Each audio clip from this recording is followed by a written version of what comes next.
اللہ تعالیٰ جب اولاد دے تو اللہ تعالیٰ سے دعا کرنی چاہیے، اللہ تعالیٰ نیک اور صالح دے، اس کی پھر تربیت بھی کرنے کی اللہ تعالیٰ توفیق عطا فرمائے۔ بچے کی پیدائش سے پہلے والدین کو اللہ سبحانہ و تعالیٰ سے نیک اولاد کی دعا مانگنی چاہیے۔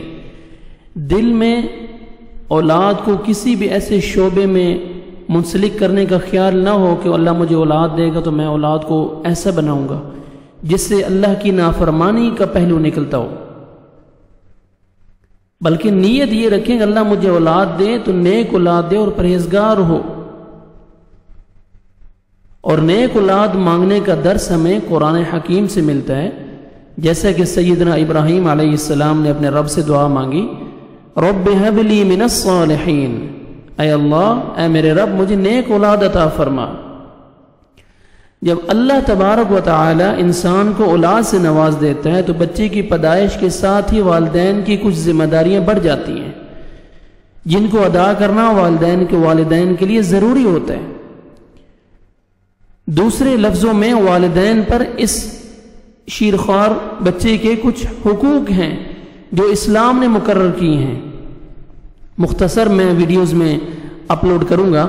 تو پہلا جو حق ہے وہ یہ ہے کہ جب بچہ پیدا ہو تو اس کو تحنیک یعنی گھٹی لازم دیں اس کو۔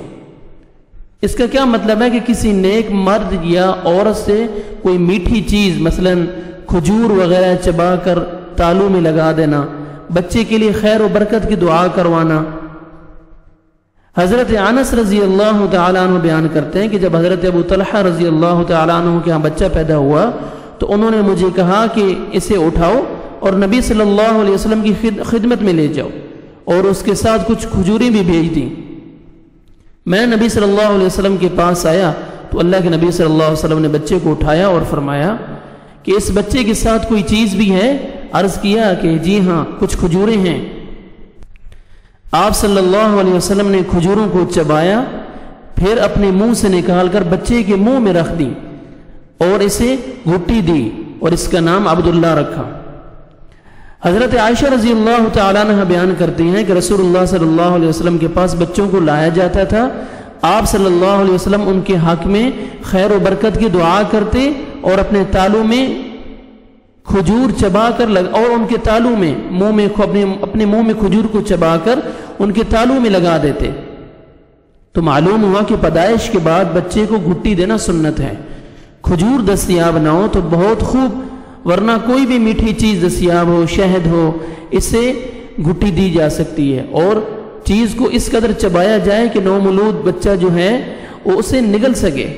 گھٹی دینے والا نیک اور صالح اور متقی ہو، تقوی اختیار کرنے والا آدمی ہو، نیک اور صالح ہونا ضروری ہے۔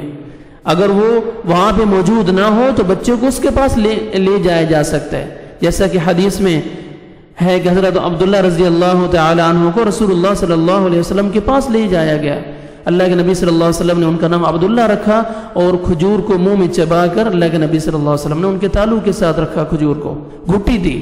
تو پہلا جو حق ہے والدین کا کہ وہ بچے کی پیدائش کے بعد بچے کو گھٹی ضرور دیں کسی نیک آدمی سے۔ والدین خود نیک ہوں تو الحمدللہ، والدہ ہو، والد ہو، یا اپنے گھر میں کوئی بڑا ہو جو نیک اور صالح ہو تو اس کی گھٹی ضرور دلوائیں۔ اللہ سبحانہ و تعالی ہم نے اپنی اولاد کی تربیت دین کے مطابق کرنے کی توفیق عطا فرمائے، اور ہماری اولادوں کو اللہ سبحانہ و تعالی دین کا، شریعت کا پابند بنائے، نیک اور صالح بنائے، ہماری نجات کا ذریعہ بنائے۔